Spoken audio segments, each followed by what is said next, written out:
This is the Late Round Podcast with your host, JJ Zachariason.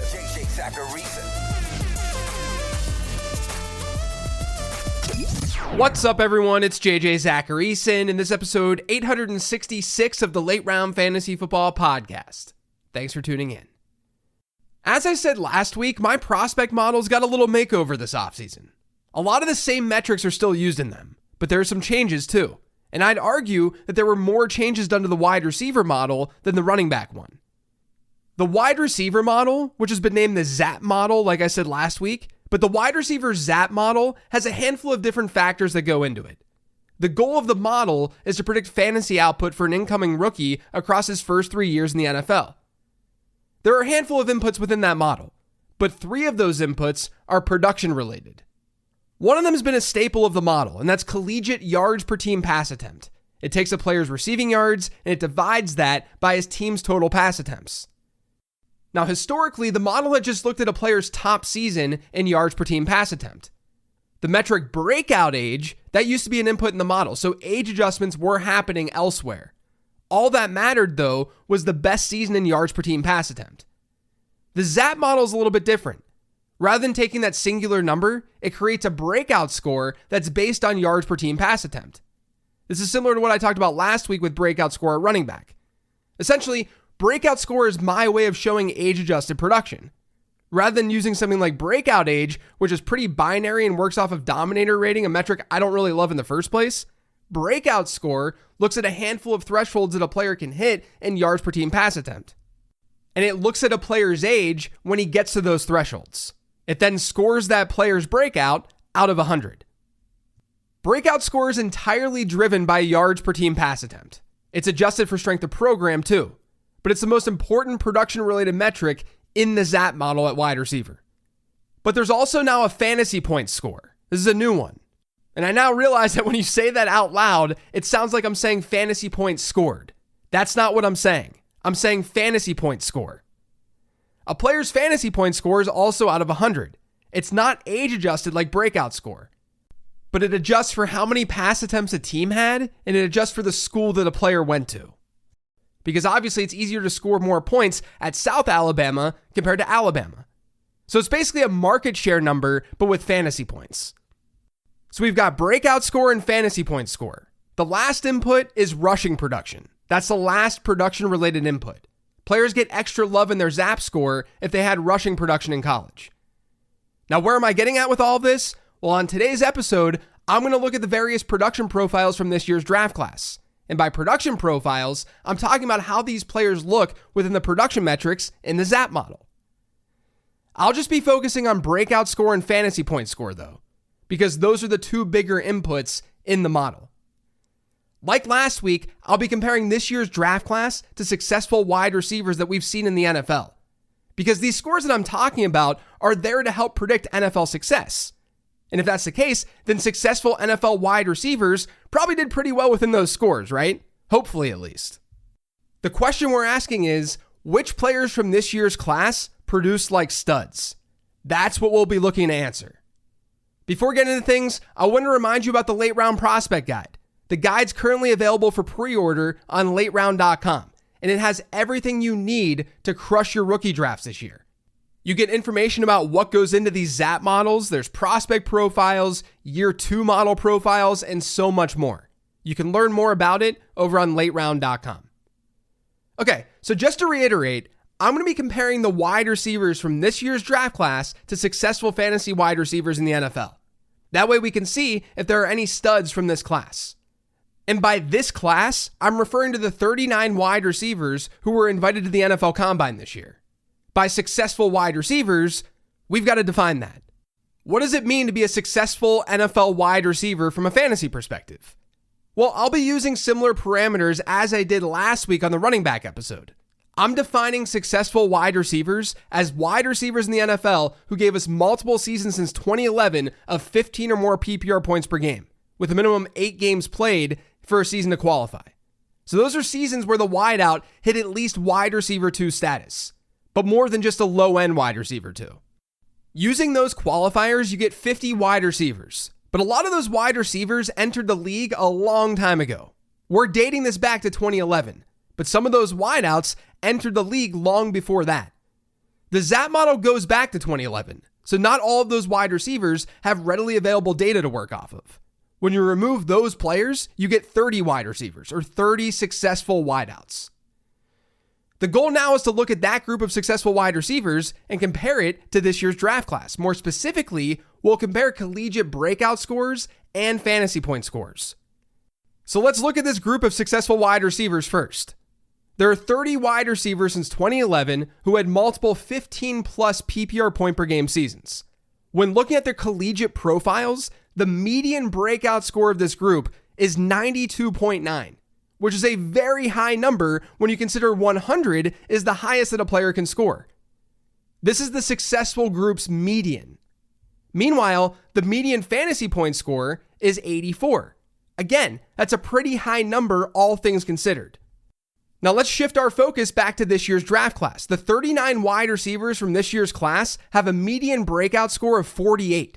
The median fantasy point score is 49. So both numbers are significantly lower compared to the successful wide receivers, right? And that makes me feel good because that means the metrics appear meaningful. Not that I didn't know that already through testing. Breakout score gets more weight in the ZAP model, so let's dig into that first. When looking at the successful wide receiver group, just 5 of the 30 wide receivers had a breakout score below 80. So over 83% of successful wide receivers had a breakout score above 80. Among the 39 wide receivers in this year's draft class, 31 of them failed to get a breakout score of 80. That's pretty significant. One of the bigger names who failed to get there is Keon Coleman. His breakout score was 56.6, which was slightly above average within this class. But it's definitely not a great breakout score for someone who has a late first-round projection on NFLMockDraftDatabase.com. Coleman's having some issues with breakout score because he never reached a prorated yards per team pass attempt rate of 2. Usually elite players can get all the way up to 3, but his best season in yards per team pass attempt was only 1.94. That's not that great. Though he did do it at Michigan State with Jaden Reed on the roster, so that's a plus. But get this. This is actually directly from this year's late round prospect guide. So you get a little glimpse of what you can get with the guide. It says, let's start with that's Coleman's breakout score. It's just 56.6. From 2011 to 2021, we saw 27 wide receivers get drafted between pick 20 and pick 40. That's around the area of the draft where Coleman is projected to get selected. Of those 27, 7 had breakout scores below 60. And then I list the 7 wide receivers. You ready for this? Brian Quick, Cordero Patterson, Kelvin Benjamin, Brashad Perriman, Philip Dorsett, Josh Doxson, and Jalen Reagor. Kelvin Benjamin was the only one of those players to get to 10 or more PPR points per game in one of his first 3 seasons in the league. Conversely, 13 of the 20 who had breakout scores above 60 got to 10 or more PPR points per game. So yeah, that's a red flag to Keon Coleman's profile. Another player who didn't get to an 80 breakout score in this class is Ladd McConkey. And guys, I gotta say, McConkey has one of the strangest analytical profiles that I have ever seen. His breakout score is only 43.5. He actually wasn't very good in yards per team pass attempt throughout college. His highest prorated rate is just 1.63. But it's wild because his per route run numbers, they're awesome. Yards per team pass attempt correlates relatively well to yards per route run when looking at a player's top season in both. And the delta between McConkey's top season in yards per route run and yards per team pass attempt, it's the largest that the ZAP model has seen from a higher end wide receiver. It's absolutely crazy. And the reason that's the case is because McConkey didn't get full-time reps at Georgia for whatever reason, whether it be how they just use their personnel, game script, injury. But McConkey didn't run a normal number of routes. He was 5th on the team this past year in routes run. When he did run routes, he was great. It's just that those numbers aren't what go into the prospect model. You'll see in the prospect guide that his ZAP score still isn't that bad. But the lack of route participation, that's why his yards per team pass attempt is so low, and why his breakout score then is also kind of low. A.D. Mitchell is another player to call out here. I talked about him on last week's mailbag episode, and I think that I kept things a little bit too high level with my answer on that show. Because Mitchell did play alongside some NFL caliber talent during his collegiate career, which started at Georgia and ended at Texas. With that being said, when we prospect analytically, we're finding general trends to help us increase our probability of hitting on a player. And the general trend is that players with numbers like Mitchell's don't work out at a very high rate. His breakout score is only 42.5. I mentioned some players on last week's show who have been drafted in round 2 since 2011 who had as low of a yards per team pass attempt as Mitchell had. We'll do the same exercise, but with breakout score. Here are the wide receivers who had breakout scores below 43, Mitchell's score, who were drafted in round 2 since 2011. Brian Quick, Aaron Dobson, Mecole Hardman, Paris Campbell, Van Jefferson, and Alec Pierce. Regardless of his competition and his fit within his collegiate offenses, we can still say that these numbers make him a little bit of a riskier bet. But what's interesting is that because of a lot of his non-production metrics, like his teammate score, his early declare status, because of those things, Mitchell actually doesn't even have a high-risk tag within the ZAP model. So there is risk, but at least there are other things that do elevate his profile. I'll get to one more player who has a red flag and breakout score, and that's Malachi Corley. Corley's the guy in this draft class who comps best to Deebo Samuel. It seems like there's one in every draft class. Corley is the guy in this class. And Deebo is actually one of his comps within the ZAP model. The problem is that Deebo had way better marks than Corley had across the board. Corley failed to register a breakout score. A big reason for that was because he played at a smaller school in Western Kentucky, so that adjustment brings down his raw yards per team pass attempt number. But his best yards per team pass attempt rate was only 2.08 in college. His breakout score is 0 when Deebo's in college was over 87. But look, Corley definitely has that after the catch profile and the build to be that type of player in the league, to be a Deebo Samuel type player. There's no doubt. I think it's fine to recognize that there's upside to his profile. But his top comp in the ZAP model is Amari Rodgers. He comps really close to Rodgers, actually. And Rodgers, he was talked about as a Deebo Samuel type too. So be a little bit cautious. Look, I'm open-minded about Corley and how things will translate. He really was used in a way in college where we don't fully know what he's capable of, because he saw tons of screens, he saw tons of looks behind the line of scrimmage. And it makes sense to use him that way. Just watch Malachi Corley play. The dude has that dog in him.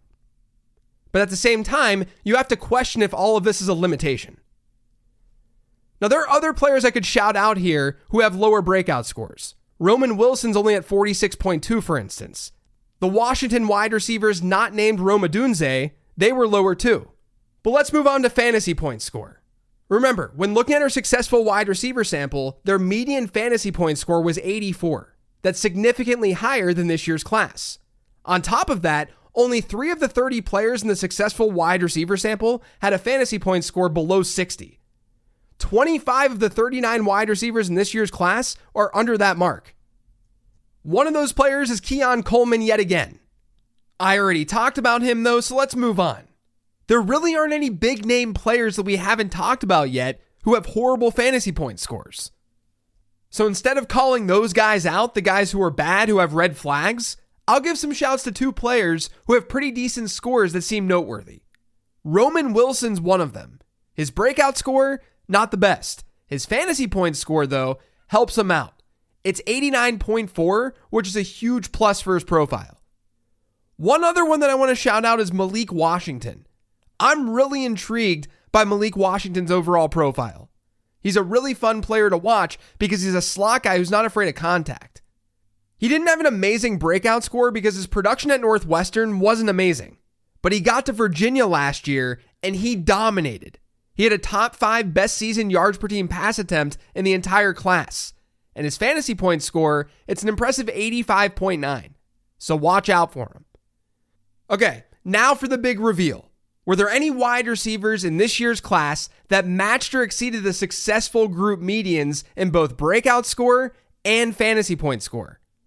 Well, this probably isn't shocking, but 2 of the players who got there were Marvin Harrison Jr. and Malik Nabers. The ZAP model currently favors Nabers, but I'm not going to argue anyone who has Harrison Jr. ahead of Nabers. They're both elite cornerstone dynasty assets. They're incredible prospects. One other player got there though too, Xavier Worthy. He's a smaller built wideout out of Texas who had crazy good production as soon as he got there. He's someone that we should all be monitoring over the next couple of months. There are more wide receivers that I'll gladly talk about on future mailbag shows. So if you've got questions about the class, feel free to ask them. But that's it for today's show. Thanks to all of you for listening. If you get subscribed to the Late Round Fantasy Football Podcast, make sure you are by searching for it pretty much anywhere podcasts can be found. And don't forget to follow me on Twitter @LateRoundQB. Thanks for listening, everyone. I greatly appreciate it. I got a Late Round Perspectives episode for you later this week. I'll talk to you then.